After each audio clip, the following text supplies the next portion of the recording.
Les personnes âgées d'Afrique du Sud ne sont peut-être pas aussi actives que par le passé, mais elles continuent de jouer un rôle important dans de nombreuses communautés.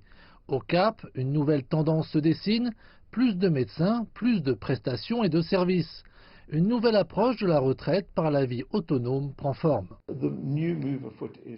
La nouvelle initiative consiste à construire des villes et des environnements convenant aux personnes âgées, c'est-à-dire un environnement particulièrement adapté aux personnes âgées, mais pas seulement aux personnes âgées. Car si nous adaptons l'environnement actuel dans lequel nous vivons, ensuite nous le rendons favorable à de nombreux groupes de populations différents qui souffrent de toute forme de handicap, de femmes, d'enfants, entre autres.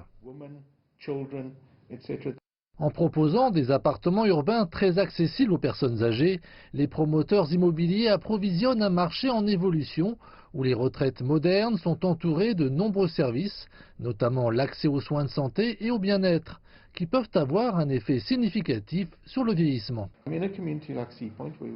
Dans une communauté comme Sea Point, où environ 16% des habitants ont plus de 60 ans, il est même peut-être encore plus élevé. Les habitants de la ville vivent dans de nombreux appartements. Ils vivent ici depuis longtemps. De nombreux services disponibles sont destinés aux personnes âgées.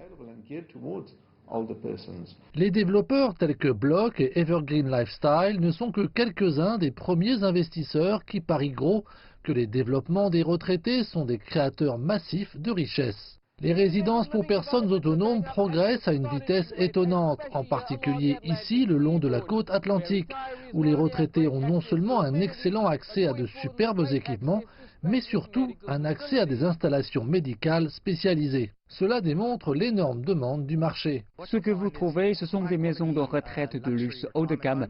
Il n'y en a pas assez dans le pays. Nous constatons tout à coup que cette demande massive est créée et qu'il n'y a pas réellement d'offres et que les cas majeurs et que les gens vont généralement prendre leur retraite dans de petites villes ou des régions viticoles et ils cherchent soudainement à prendre leur retraite beaucoup plus près de chez eux. Et comme de nouveaux appartements sont construits pour répondre aux besoins du marché des retraites sous-desservies, le secteur de l'immobilier semble évoluer lentement à certains égards pour mieux refléter la véritable situation démographique de la région.